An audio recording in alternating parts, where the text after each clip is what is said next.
माझं तर एक भाषण इथे पुण्यामध्येच झालं होतं, जवळपास त्याला आता एक 20-25 वर्ष झाली.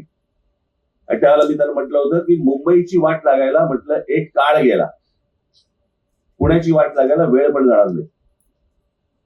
आज अवस्था बघा पुण्याची, 5-5 पुणे आहेत. मूळ पुणे वेगळं, मग अजून त्या सिंहगडच्या इकडचं वेगळं, अजून दुसरीकडचं वेगळं, सगळीकडची वेगळी. काही त्याला आकार ना उकार ना काही. आणि तुम्ही बघाची म्हटलं त्याप्रमाणे की बाबा एका दिवसामध्ये पाणी तुंबलं आणि मग सगळं पाऊस पडला आणि पाणी तुंबलं, होणारच आहे ते. याचं कारण कोणाचं लक्षच नाहीये. मी नेहमी सांगत आलो की 4 प्रकारच्या जमिनी असतात. एक असते ती केंद्र सरकारची असते, दुसरी असते ती राज्य सरकारची असते, तिसरी असते ती महानगरपालिकेची असते आणि चौथी असते ती खासगी असते.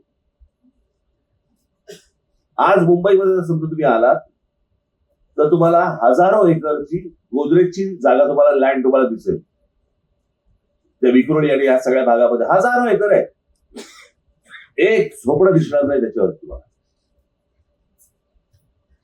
केंद्राच्या, राज्याच्या आणि महानगरपालिकेच्या सर्व जागांवरती झोपडपट्ट्या कशा काय झाल्या, अनधिकृत बांधकामं कशी काय झाली, याचं कारण त्याला आईबापच नाही. कोणत्याही राज्यकर्त्याला, कोणत्याही आमदाराला, कोणत्याही खासदाराला, कोणत्याही नगरसेवकाला हे माझं आहे, हे माझ्या शहराचं आहे, हे माझ्या नागरिकांचं आहे अशी भावनाच नाहीये. जे आहे ते आत्ता ओरबाडून घे. पुढचं कोणी बघितलंय मला कळतच नाही. मला ही जी फ्रेज आहे ना, काय पैसे कमवले त्यांनी, 7 पिढ्या बसून खातील, 6 काय अपंग निघणार आहेत का? ही सगळी जबाबदारी तुझ्यावर टाकली.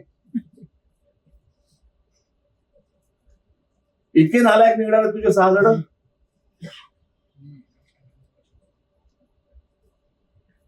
हा जो हावरटपणा आणि ह्या सगळ्या ज्या गोष्टी आता जी बजबजपुरी सगळ्या महाराष्ट्रावर सुरू आहे.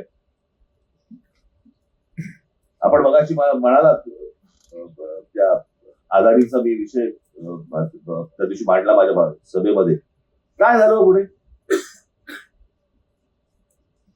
मी मांडलाय म्हणून नाही, परंतु तो विषय इतका गंभीर आहे की पत्रकारांनी तो विषय लावून काय धरला, सोशल मीडियावरती चालू होता.